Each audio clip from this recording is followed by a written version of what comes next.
ഏഷ്യയിലെ ഏറ്റവും വലിയ ഡ്രൈവ് ഇൻ ബീച്ചായ മുഴപ്പിലങ്ങാട് ബീച്ചിനെയും ധർമ്മടം ബീച്ചിനെയും അന്താരാഷ്ട്ര നിലവാരത്തിലേക്ക് ഉയർത്തുന്ന സമഗ്ര പദ്ധതി യാഥാർത്ഥ്യമാകുന്നു.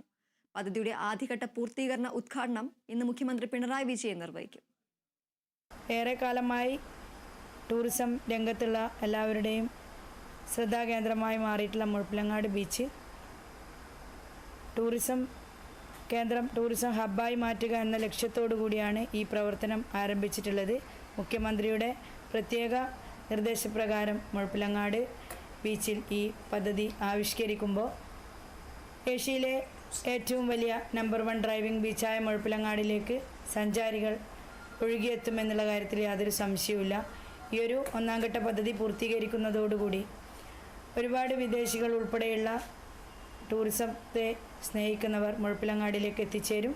അവരെ സ്വീകരിക്കുവാനായി മുഴപ്പിലങ്ങാട് പഞ്ചായത്തും പഞ്ചായത്തിലെ ജനങ്ങളും ഒരുങ്ങിയിരിക്കുകയാണ് എന്നുള്ള കാര്യം നിങ്ങളെ അറിയിക്കുകയാണ്. മുഴപ്പിലങ്ങാട് ധർമ്മടം ബീച്ചുകൾ ഇനി അന്താരാഷ്ട്ര നിലവാരത്തിലേക്ക്. സമഗ്ര ബീച്ച് എന്ന് പേരിട്ടിരിക്കുന്ന പദ്ധതിയിലൂടെ മുഖം മിനുക്കുകയാണ് ബീച്ചുകൾ. 4 ഘട്ടങ്ങളിലായാണ് പദ്ധതി നടപ്പിലാക്കുന്നത്. അതിൽ പൂർത്തിയായ ആദ്യഘട്ടത്തിന്റെ ഉദ്ഘാടനം മുഖ്യമന്ത്രി പിണറായി വിജയൻ നിർവഹിക്കും.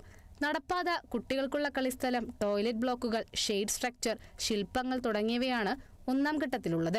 രണ്ടാം ഘട്ടത്തിൽ water sport, exercising area, car parking എന്നിവയാണ് ഉൾപ്പെട്ടിട്ടുള്ളത്.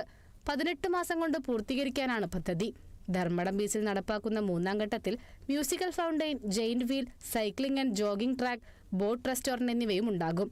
4ാം ഘട്ടത്തിൽ എലിവേറ്റഡ് നേച്ചറൽ വാക്കും അനുബന്ധ സൗകര്യങ്ങൾ എന്നിവയുമാണ് നിർമ്മിക്കാൻ ഉദ്ദേശിക്കുന്നത്. ക്യാരക്ടർ ഏരിയ 3ഉം 4ഉം പൂർത്തീകരിക്കാൻ ഏകദേശം 100 കോടി രൂപ ചെലവാണ് പ്രതീക്ഷിക്കുന്നത്. ഊരാളുങ്കൽ ലേബർ കോൺട്രാക്ട് കോഓപ്പറേറ്റീവ് സൊസൈറ്റിയാണ് നിർമ്മാണ ചുമതല. Kerala vision news, Kannur.